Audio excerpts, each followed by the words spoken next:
আসসালামু আলাইকুম। জি বলেন। আপনি জানেন বাংলাদেশে আদমশুমারি শুরু হয়েছে, তো আপনার পরিবারের সদস্য সংখ্যা কয়জন সেটা আমরা গণনা করতে এসেছি। জি বলেন। জি, আপনার নামটা? দিনমজুর। না, মানে আপনার পেশা না, আপনার নাম। আমার নামই দিনমজুর। আপনি কি বিবাহিত? জি। কয় বছর হচ্ছে বিয়ে করেছেন? 1 বছর। আপনার কি বাচ্চা আছে? জি 2 জন। মানে আমি 2 বিয়ে করেছি। ও আচ্ছা। আপনার স্ত্রীর নাম? ছোট জন না বড় জন? বড়জন? কেয়ামত। কিয়ামত।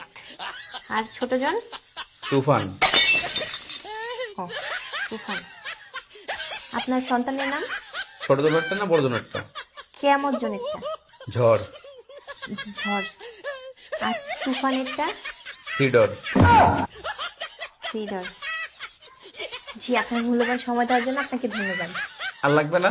না না না, আর কিছু লাগবে না। আর কিছু লাগলে নিয়ে যান। না না, তাহলে ভিতরে এসে একটু চা খেয়ে যান। এখানে বেশিক্ষণ থাকার সমস্যা আছে।